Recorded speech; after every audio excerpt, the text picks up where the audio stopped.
RPGs releasing left and right in 2023, it's pretty easy to miss out on some good ones, and something tells me Silent Hope will quickly become a hidden gem. Hello you gorgeous human being, it's Miss Bubbles. In today's Before You Buy, I will be breaking down the good, the bad, and the ugly of Silent Hope, so you can decide if it's the game for you. The footage you're seeing here today is from my gameplay on the Nintendo Switch, but you can also play on PC, and a shout out to Xseed for providing me with a game code. If you love RPGs and cozy games and just some bubbly content overall, consider squishing the subscribe button because I have plenty of content in store for you. So we're gonna start with the story, and we keep things spoiler free here, so don't worry about it. Basically, a former king has stolen people's voices and escaped into the abyss, because why not? When that happens, his daughter mourned him, and she kept crying so much until she trapped herself into a crystal made out of her own tears. Years later, 7 heroes, which you can choose to play as, are here, and they're ready to help save the princess by diving into the abyss and finding the king as well. So this is where you come in. You get to choose to play as one of the 7 heroes, each with their own unique skills, abilities, and fighting styles. You have your farmer, who can fight with a pitchfork. You have your archer, who's gonna be perfect for long-range combat. There's the blade wielder if you love more fast-paced combat, just like me. And the game is designed in a way where it will invite you to try different characters, so expect to be switching out between a couple of them here and there. Now, as I've been playing, I've been switching around between the rogue, the archer, and I believe the caster or the mage in this game.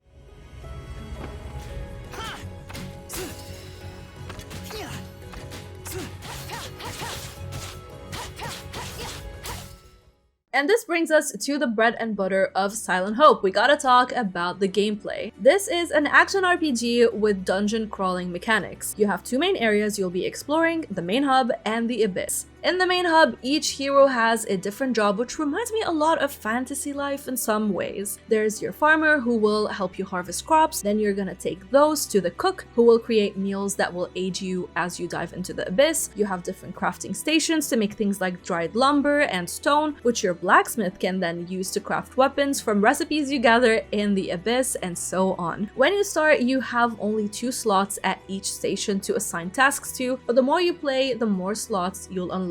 Keep in mind that each task will take a certain amount of time, so it's not instantaneous except for when you cook a dish. So you're gonna have to go back to the abyss, do a couple of floors, come back up, and everything that you have assigned will be ready to go. In the hub area, you can also change your equipment, you can desynthesize items and recipes that you don't need to get some extra materials, and you can also visit the princess's crystal to pick up some missions and earn rewards. And this is where the gameplay of Silent Hope shines. By checking the missions and taking notes of them and then completing them, you will be progressing through the story naturally, but you'll also be getting some unique rewards, as I mentioned. So you can expect things like craft 2 weapons, harvest 3 turnips, kill 80 enemies, use a caster to kill whatever amount of enemies, and so on. And as we speak about killing enemies and whatnot, let's talk about the combat and just the abyss in this game. Once you pick your hero which fits the combat style that you like, you'll experience the dungeon crawling element of Silent Hope. The abyss is divided into different areas, each with different floors and enemies to fight, and combat is pretty straightforward here. You have your attack button, your character's special ability like teleporting within a short distance area or maybe dashing, and you have your healing item. As you traverse the floor and kill enemies, you'll level up, and you gather ability points that you can use to choose special skills to make your character more powerful, but also customize your own fighting style.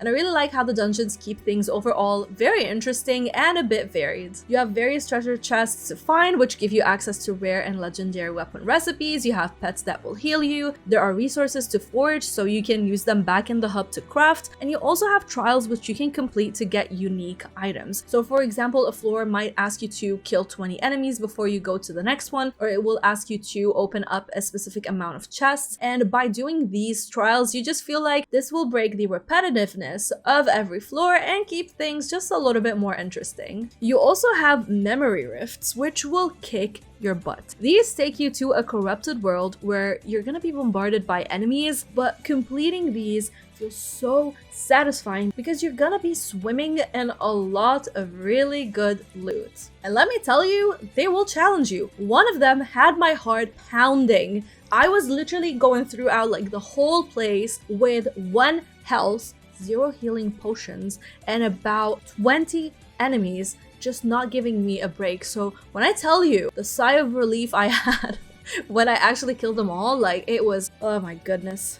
Back to the dungeons, you're gonna also find crystals in different levels where you can either switch out the character, which will grant the next character you choose a special buff, or you can go back to the campsite. And once you reach a specific level, so like for the first dungeon, once you reach level 6, you will get a campfire, and that will let you go back to the same floor rather than restarting everything else when you decide to go back up to the hub world and craft a little bit of different gears and just get some stuff done up there, and you're ready to come back down. That was such a bad explanation. I hope it made sense. And once you reach the end of a section, there will be a boss fight, and these are not that easy. You can't just stand there in place and mash the attack button. To be fair, the whole game is just like not that button mashy. It does have that mindlessness into it, but also you can't just expect to stand in one place and kill every enemy because they have different varied attacks, and when one of them hits you, it will eat up a lot of your health, and it's just not worth getting hit.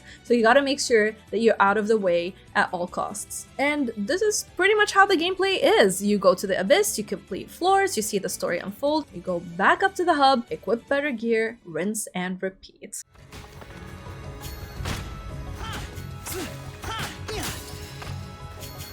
For 7 people must be tricky. So far I've shared the positive aspects of this game, but there are a few things that were kind of like nitpicks for me, but there are also things that I think you should be aware of because it might put you off of buying Silent Hope. First, the dungeons progress in a way where you cannot save your progress, so you have to be very vigilant with your health. If you die, you will lose everything that you've gained. And remember the missions that I told you about from the princess? I don't like that we can't access them from our inventory or our menu, so you're either gonna have to memorize them or write them down with your old school pen and paper, because otherwise you're just gonna be going back up and down just to remember what you were supposed to do. Another thing that I don't like is that you can't change weapons in the dungeon. You have to go back to the main hub to switch out your gear every time. And the only person who can talk in this game is the princess, and boy did I wish that she would just shut up.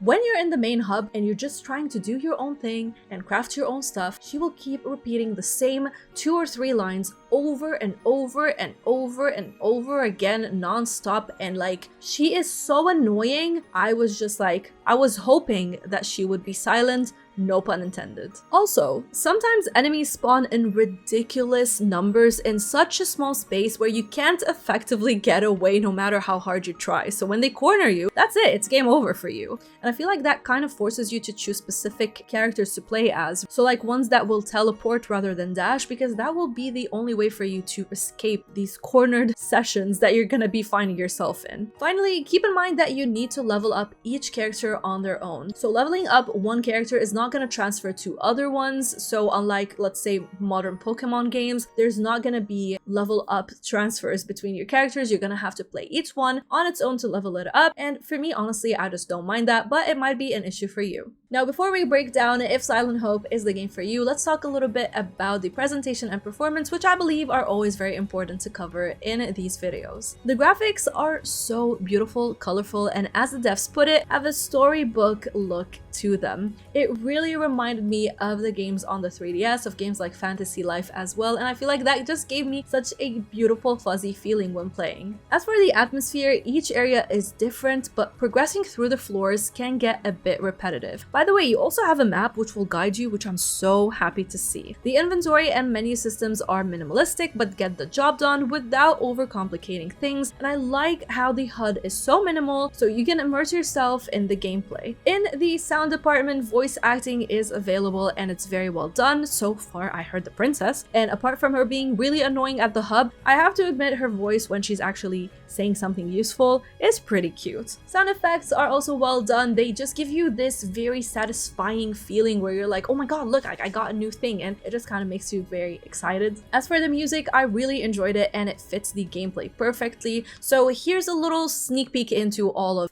what I just mentioned. What a powerful monster. That crystal is a fragment of my tears.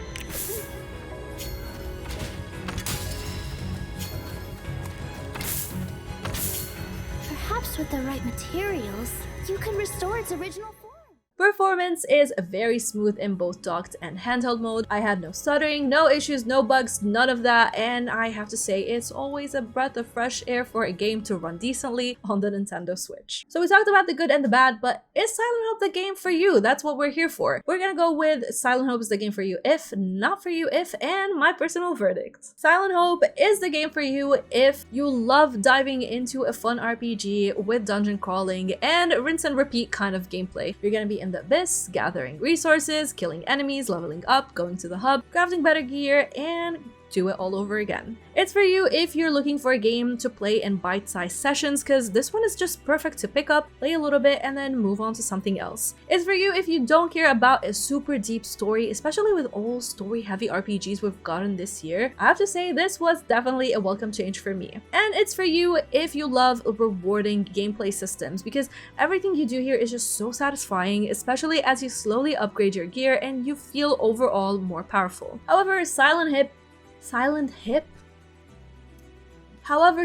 Hope, not Silent Hip. Silent Hope is not the game for you if you like too much variety in enemies, because through the whole game you have about 14 of them, and I believe, and they can get a little bit repetitive. It's not for you if you hate dungeon crawlers, of course, and it's not for you if for some reason you watched the trailers and you thought this is like a Story of Seasons kind of game or Rune Factory because of the cows and the chickens. It's not. I think it's like a spin-off or like a crossover, but it's definitely not a cute, cozy, or a farming game by any means. And it's not for you if you're looking for an RPG that is very story heavy and like you're expecting lots of plot twists and all of that. Yeah, no, it's not here. As for me, I'm about 10 hours in and I'm having such a blast with this game. It became part of my active games rotations and I just love it. I just love playing it before bed. It's perfect for mindless gaming. The issues that I have with it are just very small nitpicks, and with videos like this, my goal is to find you reasons why you would like but also not like a game. So for me personally, this has been such a beautiful breath of fresh air. I was so nervous about it because I did not enjoy Trinity Trigger at all. I was so disappointed by that game. I was so excited for it and it was not what I was hoping it to be, whereas Silent Hope is just the opposite of that. It's the perfect game for just switching off your brain, killing enemies, clearing levels, and just getting better equipment going in again. So yeah, I'm having a great time. But enough about me. I want to know, are you buying Silent Hope? Did you maybe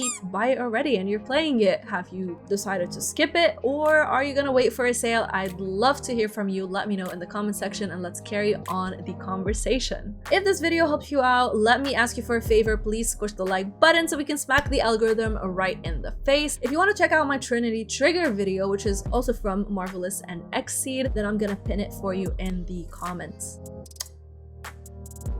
Kind of got flustered there. I have no idea why. But thank you to my bubbly Patreon and YouTube channel members who make videos like this possible. Thank you for watching, and a special shout out goes to the games I mentioned: Karu, Jacob, Stephanie, Steven Dark One, and Jake Logan for going the extra mile. Y'all are freaking bubbly awesome. Until next time, stay bubbly.